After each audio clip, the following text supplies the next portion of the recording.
তো ট্যাপিংটা কোথায়, কিভাবে, কেন করব বিস্তারিত আমরা জানার চেষ্টা করব ইনশাআল্লাহ।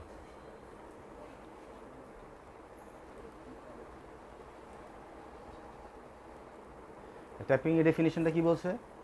Tapping is used as one of the means of rehabilitation. অর্থাৎ আমরা ট্যাপিংটা রিহ্যাবিলিটেশন আমরা এটা ব্যবহার করে থাকি।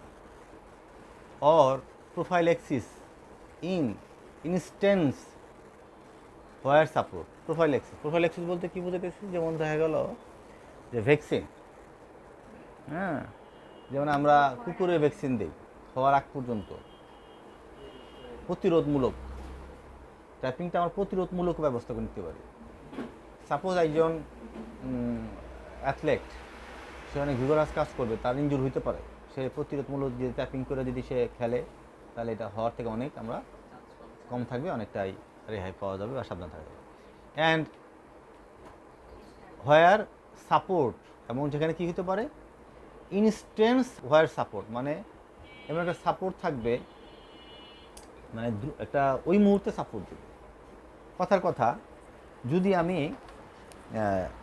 খেলতে যাই, হ্যাঁ, দেখা গেলো আমি একটা ট্যাপিং করলাম, এখান থেকে আই না, আমি এখানে একটা ট্যাপিং করলাম, তাহলে আমি যখন ফুটবল খেলবো তখন আমার এসিএল বা ধরো পিসিএল এই ইনজুর হওয়ার চান্সটা অনেকটাই কমে যাবে। কারণ ওটা ওই যে মুহূর্তে এটা সাপোর্ট দেবে, এটা ঘুরে যাওয়ার দিকে প্রতিরোধ করবে। এই কথাটা এখানে বলা হয়েছে। অ্যান্ড স্টেবিলিটি আর নিডেড, এবং কী হতে পারে ওই যে দেখালাম এখন, সেখানে একটা কী হবে, একটা স্টেবিলিটি, শক্তিশালী হবে, যখন প্রয়োজন হবে তখন সে সাপোর্ট দিবে। কারণ আমরা জানি ট্যাপিংয়ে কী থাকে, একটা ইলেকট্রিসিটি পাওয়ারও থাকে। হ্যাঁ, যখন প্রয়োজন হবে যে এটা এই সময় আমার একটা স্টেবিলিটি দরকার এবং সাপোর্ট দরকার, তখন সেই জায়গাটা সে ওই ট্যাপিং করার কারণে ওই জয়েন্টটাতে স্টেবিলিটি হবে, যখন প্রয়োজন হবে সেই ততটুকু স্টেবল করবে এবং প্রিভেন্ট করবে এবং সাপোর্ট দিবে ইনজুর থেকে। অ্যাজ এ ফার্স্ট এইড টুল, এটা প্রাথমিক চিকিৎসা। দেখা গেলো যে আমি খেলতে যাচ্ছি, প্রাথমিক অবস্থায় এটা অনেক কাজে দিবে। For the prevent of injury and protection of an injury, তাহলে প্রিভেন্ট প্রতিরোধ করবে এবং প্রোটেকশনও দিবে injury anatomical structure while healing is taking place. Anatomical structure, Irfan এটা খুলেন তো দড়িটা, ওই দড়িটা বন্ধু বের করেন। কী বলছে যে while healing anatomical structure. Anatomical স্ট্রাকচারটা বলতে কী বোঝাতে যাচ্ছি, খুলেন দাও এইটা, যে ফিজিওলজিক্যাল স্ট্রাকচার যাতে অ্যানাটমিক্যাল ডিসপ্লেস হয়ে যাচ্ছে একটা কথার কথা, তখন সেই অ্যানাটমিক্যাল স্ট্রাকচারটাকে সে কী করবে, ইনশিওর করবে, প্রোটেকশন হতে আমাদের সাপোর্ট দেবে। যেমন আমরা যে হাঁটুর কথাই বললাম, এখন যখন আমার ট্যাপিংটা থাকলো, তখন আমার পাটা ফিমার থেকে একেবারেই দূরে যাওয়ার থেকে বা সরে যাওয়ার থেকে আমাদের রক্ষা করবে। আমরা জানি যে আমাদের নি জয়েন্টটা একটা আনস্টেবল জয়েন্ট, নি জয়েন্টটা একটা আনস্টেবল জয়েন্ট, খুব স্টেবল না। সেই জয়েন্টটা আমরা কী করতে পারি, আমরা স্ট্রাকচার বলতে আমরা এই স্ট্রাকচারটা বোঝাচ্ছি। এখন দেখা গেলো এমন একটা ভিগোরাস মুভমেন্ট হইলো যে সরে গেল, এই যে অ্যালাইনটাকে সে কী করবে, স্টেবল রাখবে কে, এই ট্যাপিং, এই কথাটা বোঝাচ্ছে। Prophylactic use of tap to prevent sporting injury has also been reported. আমরা জানি যে অ্যাথলেটরা প্রায় এটা কী করে, এটা তারা ব্যবহার করে এবং প্রিভেন্ট স্পোর্টস ইনজুরি থেকে তারা প্রিভেন্ট করার জন্য এটা আমরা আগে থেকে তারা ব্যবহার করে থাকে। তাহলে আমরা বুঝলাম, যদি আরেকটু সংক্ষেপে আমরা একটু সামারাইজ করি, ট্যাপিং হচ্ছে একটি মেথড বা একটা টুলস যেটা আমরা রিহ্যাবিলিটেশন ব্যবহার করতে পারি, যেটা আমাদের প্রতিরোধ করে, প্রোটেকশন দেয়, প্রিভেন্ট করে, অ্যানাটমিক্যাল স্ট্রাকচার ড্যামেজ থেকে আমাদের প্রিভেন্ট করে, হিলিংয়ে সাহায্য করে এবং প্রোফাইল্যাক্সিস হিসাবে আমাদের এটা কাজ করে এবং আমরা দিয়ে থাকি, বিশেষ করে স্পোর্টস ইনজুরির ক্ষেত্রে। আচ্ছা, এবার রেশনাল ফর ট্যাপিং। রেশনাল বলতে আমরা সব জায়গায় কি ট্যাপিং দিব না, যখন যে জায়গায় প্রয়োজন। সে একটা পা ফুলে গেছে, পাটা ইডিমা হয়েছে, সেখানে পাটা অত্যন্ত ব্যথা করতেছে, পাটা ফুলে আছে, গরম হয়ে আছে, মেবি এটা সেলুলাইটিসের জন্য হতে পারে, মেবি কিডনি ফেলিওরের জন্য হতে পারে, সেখানে কি আমরা ট্যাপিং দিব না। তাহলে এই যে যেখানে যখন যা প্রয়োজন তখন যে দিচ্ছি, এটার নামই হচ্ছে রেশনাল। যেখানে দরকার সেখানে দিব, যেখানে দরকার না সেখানে দিব না, এটার নাম রেশনাল। কোন কোন ক্ষেত্রে সেটাই এখানে বলা হয়েছে যে provide protection and support to joint well permitting optimal functional movement. Tapping দিলাম, দেওয়ার পর এইটা আমার কি করলো যে আমার অপটিমাম সে আমি দেখা গেল যে এটা যখন আমি কি করলাম, ট্যাপিংটা দিলাম, দেওয়ার কারণে অপটিমাল যতটুকু দরকার ততটুকু দিলাম। এখন যখন এই ট্যাপিংটা দিলাম না, তখন পাটা বেশি সামনে গেল, তাহলে এই যে হাইপার মোবিলিটি বা হাইপার এক্সটেনশন বা হাইপার মুভমেন্ট হচ্ছে, এটা প্রোটেক্ট করলো। অতটুকু দিল যতটুকু প্রয়োজন, যা প্রয়োজন না তার বেশিও দিল না, আবার তার চাইতে কমও দিল না।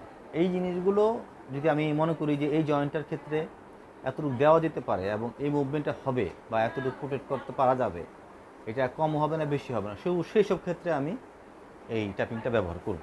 এটা বলছে যে এটা প্রোভাইড করবে ওই জায়গাগুলিতে, কোন জায়গাগুলিতে যতটুকু range of motion, optimum range of motion যেন দেওয়া যায়, সেটাকে আমার বিবেচনা করেই আমাকে ট্যাপিংটা সিলেক্ট করতে হবে। অ্যান্ড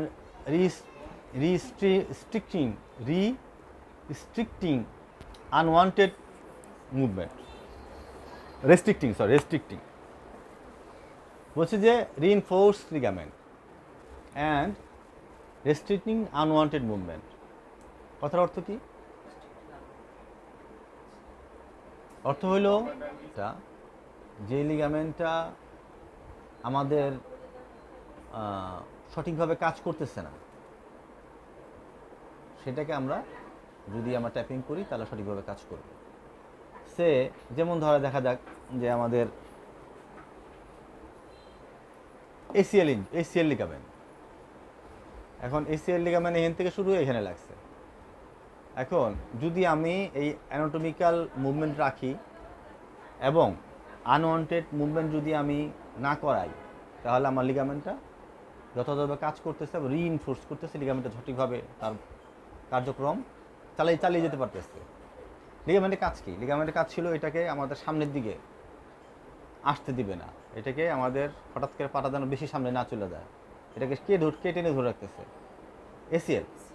তাহলে এসিএল এর এই কাজটা রিইনফোর্স করতে পারবে যদি কিনা আমরা কি করি, আমরা ট্যাপিং করি। এখন যদি আমি মনে করি যে আমি যদি এখানে ট্যাপিং করি তাহলে আমার এই এসিএল লিগামেন্টটা ভালো থাকবে, কাজ করতে পারবে, সঠিকভাবে কাজ করতে পারবে, তাহলে সেই কন্ডিশনে আমি এই ট্যাপিংটা নির্বাচন করবো যে আমি দিব কি দিব না। হ্যাঁ, আমরা বলতেছি কোথায় আমরা ব্যবহার করব বা কোথায় রেশনাল, কোথায় করা যাবে, এটাই আমরা আলোচনা করতেছি এখন। Tapping may have proprioceptive influence. Tapping may have proprioceptive influence, এর কথার অর্থ কি?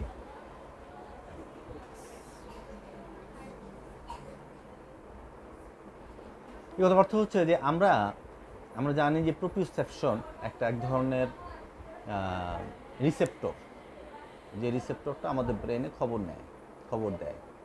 যেমন আমাদের চোখ বন্ধ করে যদি আমরা ইরফানকে বলি যে ইরফান আপনার বাম হাতটা কোথায় আছে, তাহলে ইরফানের বাম হাতটা চেয়ারের উপরে আছে, এই খবরটা তার ব্রেনে যাবে।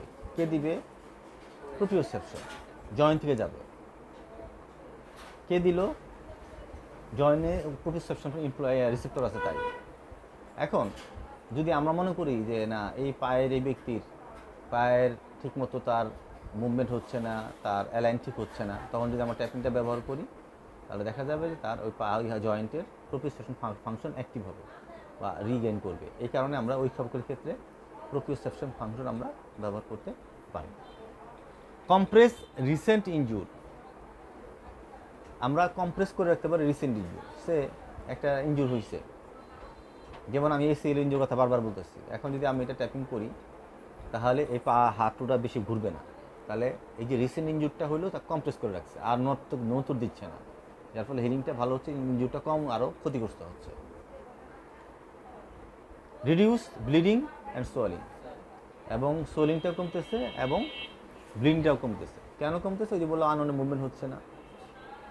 Aloe optimal healing without stressing the injured structure. অর্থাৎ একটা হিলিং হওয়ার জন্য আমাদের কি দরকার? স্টেবিলিটি দরকার, ইমোবিলাইজেশন দরকার।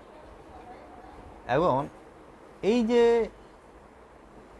আমরা যদি ট্যাপিংটা করি তাহলে কি হবে? তার হিলিংটা ইনশিওর হবে। সে একটা ফ্র্যাকচার, সেটা একটা ইনজুর ভেঙে গেলে ওই জায়গায় তো আমরা জানি ভাঙা জায়গার উপরে ভাঙা জায়গাটা জোড়া লাগে কীভাবে? ওইটা হিলিং প্রসেস আছে, রক্ত জমাট বাঁধে, ওখানে ফাইবাস টিস্যু হয়, প্লাটেলেট আসে, থ্রোম্বোসিস আসে, বিভিন্ন রকম মেকানিজমের মাধ্যমে এটা জোড়া। এখন আমরা প্লাস্টার দিয়ে কী করি? প্লাস্টার তো আর এখানে কোনো শুকাতে কোনো সাহায্য করে না। প্লাস্টার শুধু এই ভাঙা অংশটাকে একটা জায়গায় রাখে, যাতে ব্লাডটা এসে এই প্রসেসটা যাতে সহযোগিতা করে। তাহলে আমরা যদি এই ট্যাপিংটা করি তাহলে হিলিংটা তাকে সহায়তা হতেছে, এবং ওই জিনিসটা যেই হিলিংটা প্রসেসটাকে আরও ইনহ্যান্স হচ্ছে এবং এগিয়ে যাচ্ছে। আমরা যদি মনে করি, যে সকল ক্ষেত্রে আমরা মনে করি যে এটাকে স্টেবল করে রাখা দরকার, মুভমেন্ট কম করা দরকার, তাহলে সেক্ষেত্রে যদি আমরা ট্যাপিংটা ব্যবহার করি তাহলে হিলিংটা ভালো হবে। এই কথাটা কিন্তু বলা হয়েছে। চেঞ্জ ইন ইনসি time might be due to the result of cutaneous stimulation. এবং কিউটেনাস স্টিমুলেশনও কী হয়? এটা আমাদের দেয়। যদি আমরা ট্যাপিংটা দেই তাহলে এই যে কিউটেনাস স্টিমুলেশনটা আমাদের অল্টার করতে, একটা ইনজুর জায়গায় যদি আমরা এই ট্যাপিংটা দিই তাহলে ওই জায়গাগুলিতে স্কিনের সাথে যে স্টিমুলেশন সেটাও বাড়িয়ে দেয়, হিলিং হতে সাহায্য করে, বিভিন্ন রকম তার এই হোমোস্টেসিস পাওয়ার দিকে তাকে সহযোগিতা করে। তাহলে দুইটা স্লাইডে আমরা শিখলাম এতক্ষণ ধরে আলোচনা করে যে ট্যাপিংটা খুব গুরুত্বপূর্ণ একটি বিষয়। কেন? কারণ ট্যাপিং রিহ্যাবিলিটেশন সাহায্য করে, আমাদের আনওয়ান্টেড মুভমেন্ট আমাদের বাধা দেয়, ইনজুরি থেকে প্রতিরোধ করে, তারপরে প্রোফাইলেক্সিস হিসেবে আমাদের এই ট্যাপিংটা সাহায্য করে, এবং আমাদের আরেকটা কি বললাম প্রথম স্লাইড আর কি ছিল? Prophylaxis, protection, unwanted movement prevention, এই জিনিসগুলিতে আমাদের বিরাট ভূমিকা রাখে কে? ট্যাপিং আমরা কোথায় কোথায় ব্যবহার করতে পারি? আমরা বললাম যে যদি আমরা মনে করি যে প্রোটেকশন দরকার, আমরা যদি মনে করি যে এটা অ্যাথলেটিকের যদি আগের থেকে যে সেটা পরে তাহলে প্রোটেকশন হবে, তার ইনজুরি থেকে সে বাধা ফিরে থাকবে, এবং আমরা লিগামেন্টকে আমরা রিইনফোর্স করতে পারি এবং আনওয়ান্টেড মুভমেন্টকে প্রতিরোধ করতে পারি। সেক্ষেত্রে আমরা ইউজ করতে পারি, প্রোপ্রিওসেপশন ইনফ্লুয়েন্স হয়, কিউটেনাস স্টিমুলেশন হয়, এবং হিলিংটা ভালো হয়, এবং যে রিসেন্ট ইনজুর হইলো সেই ইনজুরটা আরও ক্ষতিগ্রস্ত কম হবে, এবং রক্তক্ষরণ সোলিং কমে যাবে।